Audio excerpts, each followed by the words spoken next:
Hello guys, welcome back to yet another line of sight video and a first in a lot of years featuring an EDF model. Don't believe me? Feel free to check out my YouTube channel and make sure to go back far into the past, it's all there. But anyway, let's get back on track, or not.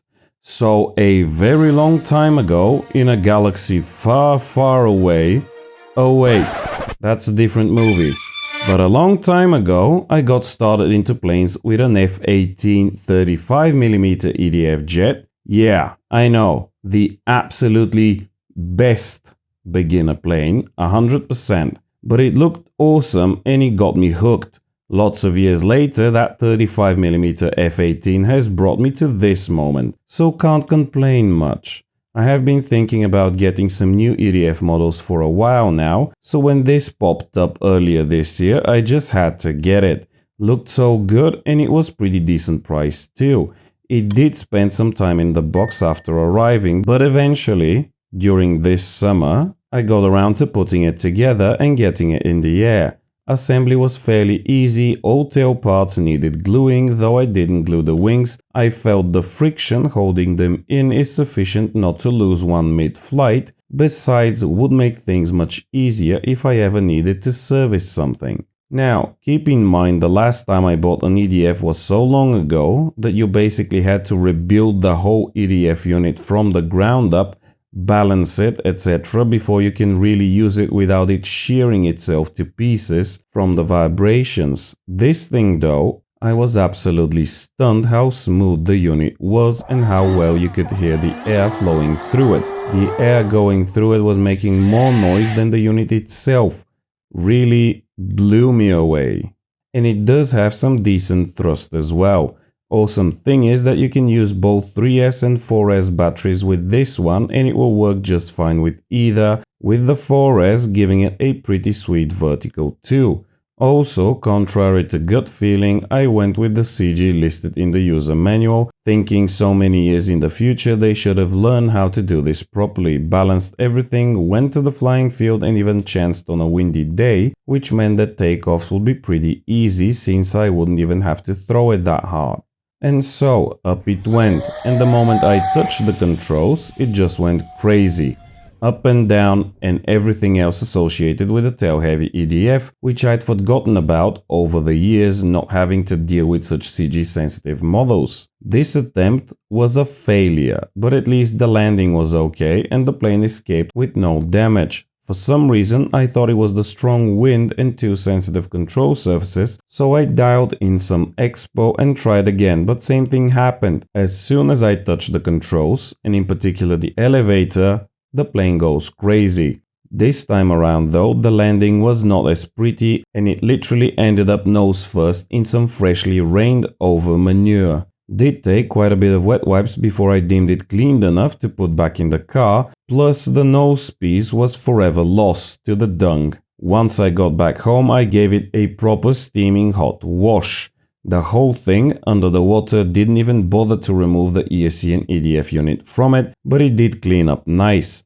After that, I left it to dry for at least 2 weeks near a heat source and it was almost as good as new. I did go online to try and find what the issue was with the CG, and expectedly it turned out that the user manual had gotten it so very wrong and the real CG was a good 15 to 20 millimeters forward of where the user manual claims it to be, which is a huge difference for a plane this small. So, with it all glued up and repaired, it was time to see how accurate the new CG is, and in fact it turned out to be on point. Plane flew well now and exhibited none of the insane behavior observed initially. Actually, out of all of the line-of-sight models I flew this year, this was the first, so it was an experience for sure, as I did feel just a tad bit wary of what I was doing and tried not to get it too close to the ground initially. Surprising enough, the F-18 can easily fly around 5 to 6 minutes on a 3S 1300 mAh pack, and if you want to go 4S, you can use a 1050 mAh pack and put it in exactly the same spot, as both are roughly the same weight, so it would make it easier to switch between 3S and 4S.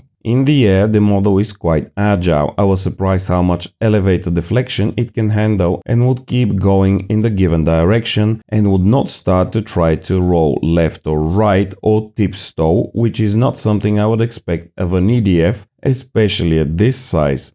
Good news is it is not really prone to tip stalling and flies amazingly well, tracks well, and you can really have some good fun with it. Like already mentioned, going 4S would improve things a great deal, especially where verticals are concerned, but this is a relatively small model, so you can't really go that far or high. Funny thing is that when it comes time to land, as soon as you throttle down, it pitches up a bit and it is very floaty. Definitely takes time to come down, but it can be landed very smoothly and slowly too, so I think this one would last a good deal. I'm not sure if there is just something wrong with mine that makes it pitch up with throttle off. Perhaps EDF is slightly tilted in some way, or do all of them do that? But it does not appear to be an issue at present. Definitely a very fun model to fly around, and the sound is awesome in the air, especially for a 50mm EDF unit. That is probably what surprises me the most about this one. Once I got a bit more familiar with it, I did try to make it go high alpha, like I used to do in the days of old with my EDFs, but it does not really like to do that. I did have a 64mm F-18 back in the day, and I do remember it exhibited the same unwillingness to do these maneuvers, unlike my Rafale or F-16, so I guess some things never change. And also, before you ask, no, I will not be FPVing this thing. It is way too small, not enough room for anything in there, least of all FPV or any sort of autopilot. This is a fun machine and it will stay that way for good old line of sight flying and skill honing. Trying to do 3D and aerobatics with an EDF is a whole different experience, so I would suggest that people give it a try. EDFs have always had a special place in my heart. There is something so compelling about their looks, how streamlined and optimized everything is, how you don't see a propeller, and not least is the sound they make, much like this one. I really am hoping that mine isn't the only one that is balanced well out of the factory and sounds this nice.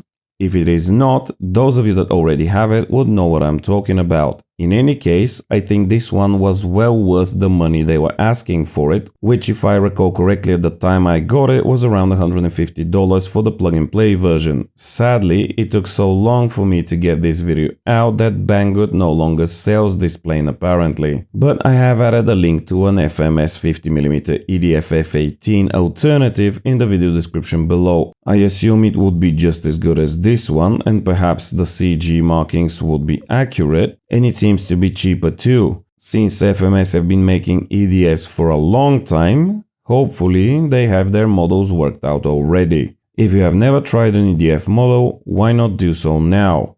Compared to the cost involved in outfitting a proper FPV long-range plane, this thing is pocket change and can bring a good deal of fun too. Plus, it could be a nice way to distract yourself from the FPV flights and keep your manual flying skills in check. Now, if you have enjoyed this video, please consider liking, sharing it and subscribing, and if you would like to support this channel, check out the description below to see how you can do that. Any support in any form would be greatly appreciated. I would also like to express my eternal gratitude to all the people who have supported me so far in any way and will continue to do so. I wish you all happy new year, and I will see you in the next one.